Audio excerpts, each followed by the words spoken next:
સમાચાર રાજકોટથી સામે આવી રહ્યા છે। રાજકોટથી મહત્વપૂર્ણ સમાચાર પ્રાપ્ત થઈ રહ્યા છે।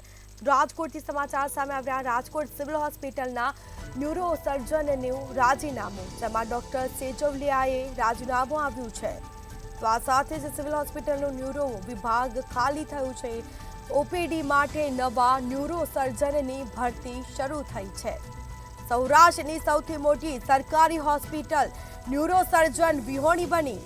હોસ્પિટલમાં પહેલા પણ આ પ્રશ્ન સામે આવ્યો હતો અને ફરીથી આ ઘટના ન્યુરો સર્જને રાજીનામું આપ્યું છે। ડોક્ટર સેજલિયાએ રાજીનામું આપ્યું। સિવિલ હોસ્પિટલના મેનેજમેન્ટ પર ફરી સવાલ ઉઠવા પામ્યો। તો આ સાથે જ સમાચાર સામે આવી રહ્યા છે। રાજકોટની સિવિલ હોસ્પિટલના ન્યુરો સર્જને રાજીનામું આપ્યું છે, જેમાં ડોક્ટર સેજલિયાએ રાજીનામું આપ્યું છે અને જેમાં ન્યુરો સર્જન વિહોણી બની છે। આ હોસ્પિટલ સૌરાષ્ટ્રની સૌથી મોટી હોસ્પિટલ। ઓપીડી માટે નવા ન્યુરો સર્જનની ભરતી શરૂ કરવામાં આવી છે। સિવિલ હોસ્પિટલનું ન્યુરો વિભાગ ખાલી થયું। તો હોસ્પિટલમાં પહેલા પણ આ પ્રશ્ન ઉદ્ભવ્યો હતો, ફરીથી તે ઘટનાનું પુનરાવર્તન થયું છે। સિવિલ હોસ્પિટલના મેનેજમેન્ટ પર ફરી સવાલ ઉઠવા પામ્યો છે।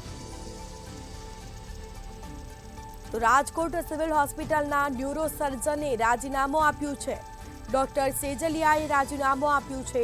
સિવિલ હોસ્પિટલનું ન્યુરો વિભાગ ખાલી થયું। હાલ ઓપીડી માટે નવા ન્યુરો સર્જનની ભરતી શરૂ થઈ છે। આ સાથે સૌરાષ્ટ્રની સૌથી મોટી સરકારી હોસ્પિટલ ન્યુરો સર્જન વિહોણી બની છે। હોસ્પિટલમાં પહેલા પણ આ પ્રશ્ન સામે આવ્યો હતો, ફરીથી તે પ્રશ્ન ઉઠવા પામ્યો છે। સિવિલ હોસ્પિટલના મેનેજમેન્ટ પર સવાલ ઉઠવા પામ્યા છે।